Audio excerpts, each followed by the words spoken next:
What's happening, Fresh Bake? We're back for another update on construction progress around the Disneyland Resort, and today's top story is this view right here is going to change. If you're not sure what that is the new parking structure.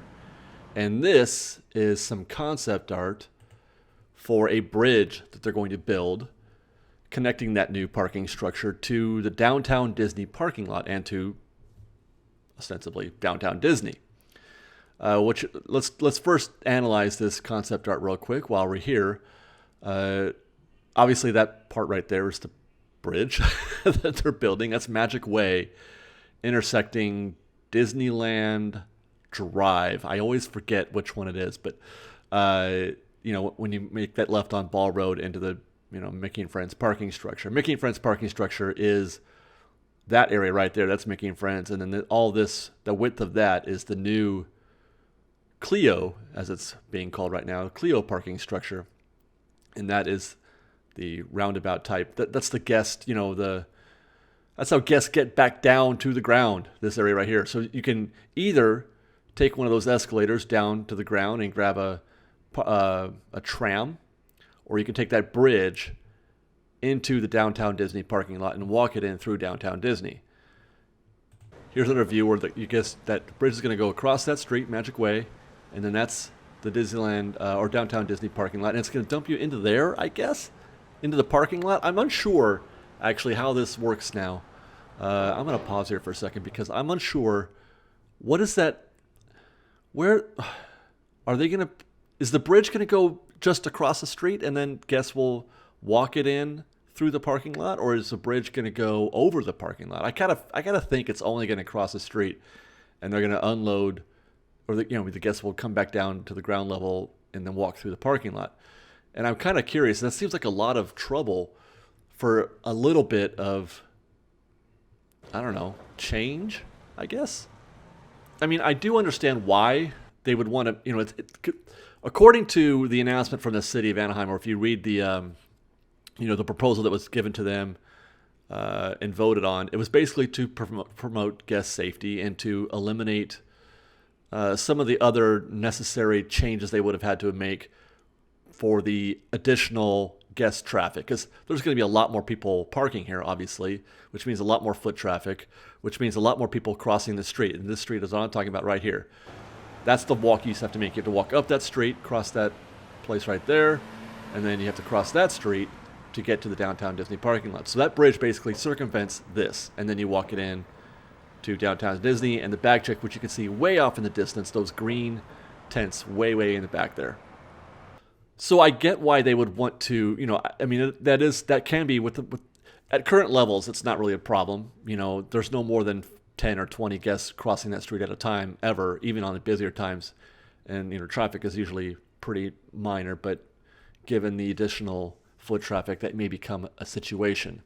So I get that. It's just, I don't know. I'm just trying to figure out the how they're gonna put those guests into a walkway through in the middle of that parking lot. Are they going to redesign the parking lot somehow? Are they going to add a path, down the side? Because there is no walking path currently in the parking lot. There is no foot. Guests just walk through the same way you would walk through a parking lot if you're at a mall or a grocery store or something like that. There is no guest path that I've noticed. Now let's come back to the street. I want to give us another couple views. This is that the guest access area where you're going to walk down and take an elevator. All the foot traffic will meet here and then head down just like it does on the other Mickey and Friends parking structure. Although they don't have a similar sort of hub like this one. Here's another shot of the hub, and I'm trying to figure out where they're going to connect this to the bridge. I'm not sure where that is. Best guess, this is it right here. Those areas right there. It'll cross the street over those trees, through those trees. So there you go. Discuss. Let's head over to the parks proper, Matterhorn. We haven't yet had a chance to look at these things, but there is other scaffolding around the mountain, and most of it is what appear to be for the waterfalls, where there's a lot of, those age quicker, the waterfall areas do. So you're seeing scaffolding on the areas that have that. There are 3 sections, I believe. We'll pan over here to this other one. So that's just cosmetic updates there.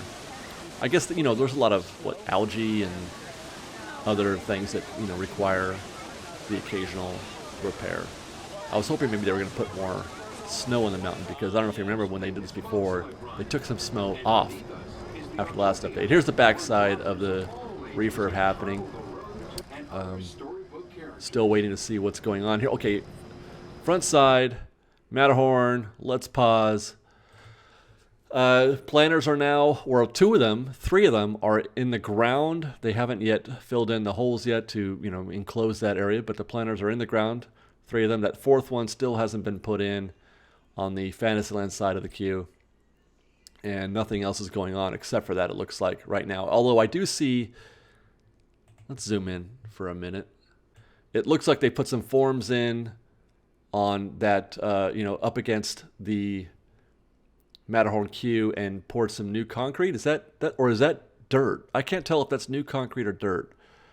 Maybe you guys can tell better than I. But having said that, seeing this, it makes me realize, let's come out a little bit. I'm not seeing any sign of any kind of awning or cover or extension of the queue. Are they extending this queue or aren't they? Because that queue looks the same to me. Maybe that area that we're looking at, that I can't tell if it's, dirt or new concrete. Maybe that's the extended area of the queue, but it's not covered. I don't see any kind of covering happening there.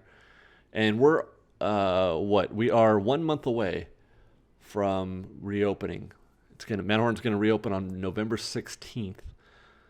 So I'm a little wondering what's happening there. As a matter of fact, let's cue this thing up for a second, and we'll stop here. Yeah, it's hard to tell. It's hard to tell if there's anything happening in there with regard to a new covering. And it's still hard to tell if we zoom in if that is concrete, new concrete, or just dirt. You guys tell me. You tell me. I don't know. But let's continue. And more scaffolding on some of the water features. Just cleanup, I'm sure. Okay, real quick. That's the current state of the Carousel Hotel. There you go. All right. So as we discussed in our opening video this week on the trip report, we stopped first thing to see how these new water features were looking after being taken, after the scrims came down. You can see, basically what it looks like to us is that they've just basically replanted the vegetation around there, and more than likely this was all just so they could resurface the bottom of those lakes. Here's the other side, and they've dammed up the water so it doesn't get into Tropical Hideaway. So I don't see anything here in terms of lengthening or widening. That's what I meant, widening of the entrances. There's no widening there. I didn't see anything. It didn't feel any wider. So I'm not sure.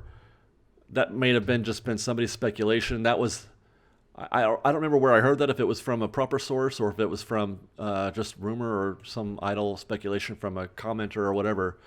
But I don't feel like those entrances were made any wider. And it didn't make any sense for them to do that and not make the bridges wider to begin with. So it makes sense that they wouldn't, I guess is what I'm saying. It makes sense that they wouldn't have made the entrances into the bridge wider, because they're just going to choke on the bridge anyway. So there you go. Now, I wanted to do a before and after, even, as simple as it could be, but it was very difficult to find coverage of the bridge in that area without basically watching every single video from back in the day. This is the best shot I could get from a couple years ago. Look at Ian's sideburns. And it looks about the same. We thought maybe the vegetation had grown or was much higher, but it's not. I mean, it's hard to tell, but it's about the same as it was. Maybe just a little less. Oh, there's some bushes there. That, those were a little higher. But it's not so much that it would block sight lines.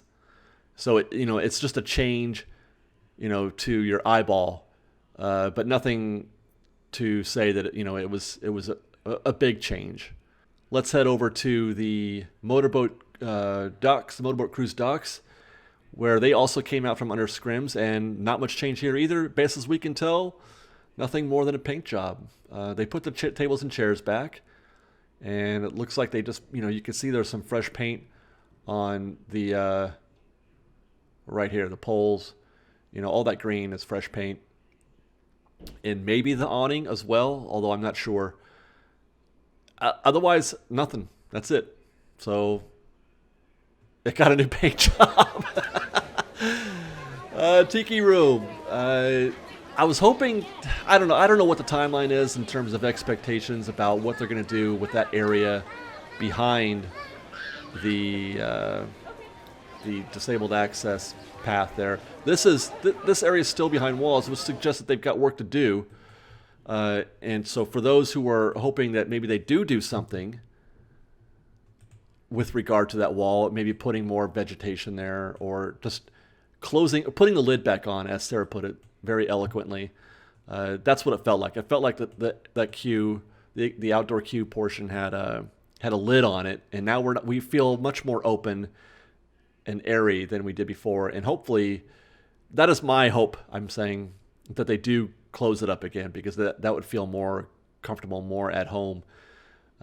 So I guess we're gonna have to watch these walls here for a while to see what comes after. And it may be a situation like we've seen in other parts of the park, like Dumbo, where for whatever reason they decided not to put in, fully grown anything, and it's just that blue wall for who knows how long. That we'll have to deal with that. Tropical Hideaway, and as always, we can't see anything, but friend of Fresh Big John S., who has an uncanny ability to get shots from over any wall. He's got NBA-style arms, I guess, has provided us this photo. And though we're now closing in on, a month and a half before it's supposed to open, it doesn't look like they're any further along. I'm guessing that a lot of this stuff is prefab that they're going to put in here. And I just don't, that's a lot of stuff, man, behind that wall that does not look like potential restaurant to me. That looks like garbage. So I don't know what to make of this shot. But that's the current state of things on the other side of the wall at Tropical Hideaway. Nothing really to learn from this photo as far as I can tell. As always, there are probably folks who are smarter than I am who could say that this looks like something or that, but it all looks like a garage sale to me. So go ahead and speak up for anybody who who knows how to analyze that photo. Let's go to Downtown Disney, where Salt and Straw is open. Finally, they've opened something that they've been building at Downtown Disney. This is a new ice cream shop. There it is, Salt and Straw, and it's busy at first, as it should be. So hopefully we're going to get in there soon. I'm not sure when, but hopefully we'll get there. Now, you've probably heard that the hotel's been canceled. The new hotel that was going to drop right on top of our heads where we're shooting this, that's where the hotel would be. And all this stuff will be gone. But it has been canceled. They're not going to build a hotel at all. And though Earl of Sandwich is back and, feeding customers at a tremendous rate, people have asked, what about the other stuff? Well, no, Rainforest Cafe and ESPN Zone are not coming back. Rainforest Cafe, if you'll notice, or I should say, what I want to ask is, what could they, the future of this joint does not suggest to me that they could just reskin it or put something else in there, because it is very custom. I don't know how much of that is just like applique per se, like you could just apply it on there and then take it off and you've got a regular building underneath. I'm sure there is some measure of that, but there also are it's just a very unique size and shaped building that may or may not be conducive to just dropping in another restaurant in there. So my expectation, is that it's not coming back at all, because Rainforest Cafe, themed restaurants in general, are a dying breed. ESPN Zone is another themed restaurant. That is a dead chain. That is not going to come back. Matter of fact, if I understand correctly, the ESPN Zone that was at Downtown Disney was the only one left of its kind. And Rainforest Cafe only had a dozen or so left in operation. So don't expect Rainforest Cafe at all to come back. That would be quite a feat if they did. So my expectation is that the Rainforest Cafe building will be demoed, and they'll put up something brand new there, something contemporary, something that is whatever's happening now, like Ballast Point and Black Tap and Salt and Straw, some other new thing. It won't be Rainforest Cafe. Okay, so I wanted to do something a little different this week with the parking structure and to give you guys a sense of the width of this building, which is widthy. It's as wide, I should say, as Mickey and Friends is long. They run perpendicular to each other basically in terms of size. So I thought that was pretty neat. And here's a view from the top. We didn't get to shoot in the morning, so I didn't get any construction happening, but it's hard to see anything these mornings now because the building is so high, and they still got one more level to go. One more level to go still. Up, that is. And there's the connecting bridge to the Mickey and Friends parking structure. As a matter of fact, I found this. This is on the very top level. Found those green hashtags, basically. And I'm wondering if that's maybe they're going to connect it on the top level, too. That's what I thought, maybe. That, that they're marking it off to create another... And look, it goes all the way down that way, right? And it's just about, if we walk this path with these green hashtags, it's just about the same width as the bridge, underneath us. So I'm thinking maybe they might do that. They might connect it on that level, on both levels, which makes sense. You wouldn't want to have to go down a flight of stairs or an escalator and then walk across if that was your goal, to walk across. And by the way, what is that down there? I may have to take a walk down all the way to the end because it looks like, oh, you know what that is? That's another connector. Oh my gosh, I just answered my own question. I think I'm right. I think that because that is the same kind of connecting bridge on the, they're going to build one at each end of the Mickey and Friends parking structure, and that was ahead of us. So that's what it's going to look like. So there's one on each level, on all three levels it looks like. But I will walk down there just the same to see how that looks. But that is my guess, is that it's going to be, 3 different paths, 3 levels, not 2. One on the back, one on the front. So there you go. And then here's that hub we were talking about at the beginning of this video. The pedestrian hub, where all the guests will congregate and go down escalators, or find that bridge and walk it. If you want to walk, if you park on that side and want to walk through downtown Disney, you got to go through that thing. That's pretty neat, right? Oh, look, they still got another level to go too. It's still got, oh my gosh, this thing is going to be so big. But it's no bigger really than the one I'm standing in right now, so I'm not sure why I'm shocked. And there's your long view of the future pickup and drop-off area. And that's going to do it, you guys, for this episode. Thanks for watching. I really appreciate you guys hanging out with us. The support you guys give of these updates really fills me up with life, because I love doing this, and I'm glad that you guys enjoy them too. Even if I do ramble on sometimes. But I like to talk. What can I say? Thanks for hanging out with me, you guys, and stay tuned, obviously, next week, and stay tuned tomorrow for more from the Knothole Gang, where I'm talking less, as it turns out, which we're going to have more close-ups next week in the Knothole Gang. More of me just sort of looking at the special features that we can find, doing a little bit of commentary, but not as much as usual. So stay tuned for that tomorrow, and until next time, guys, thanks for watching. Love you. Fresh baked. We've got lots more videos for you to see, so grab a churro and check out some of our other videos and have your mind blown by how much fun we're having. We truly are the best of Disney Bake Fresh Daily. Don't forget to subscribe to our channel, and we'll see you next time. Fresh baked!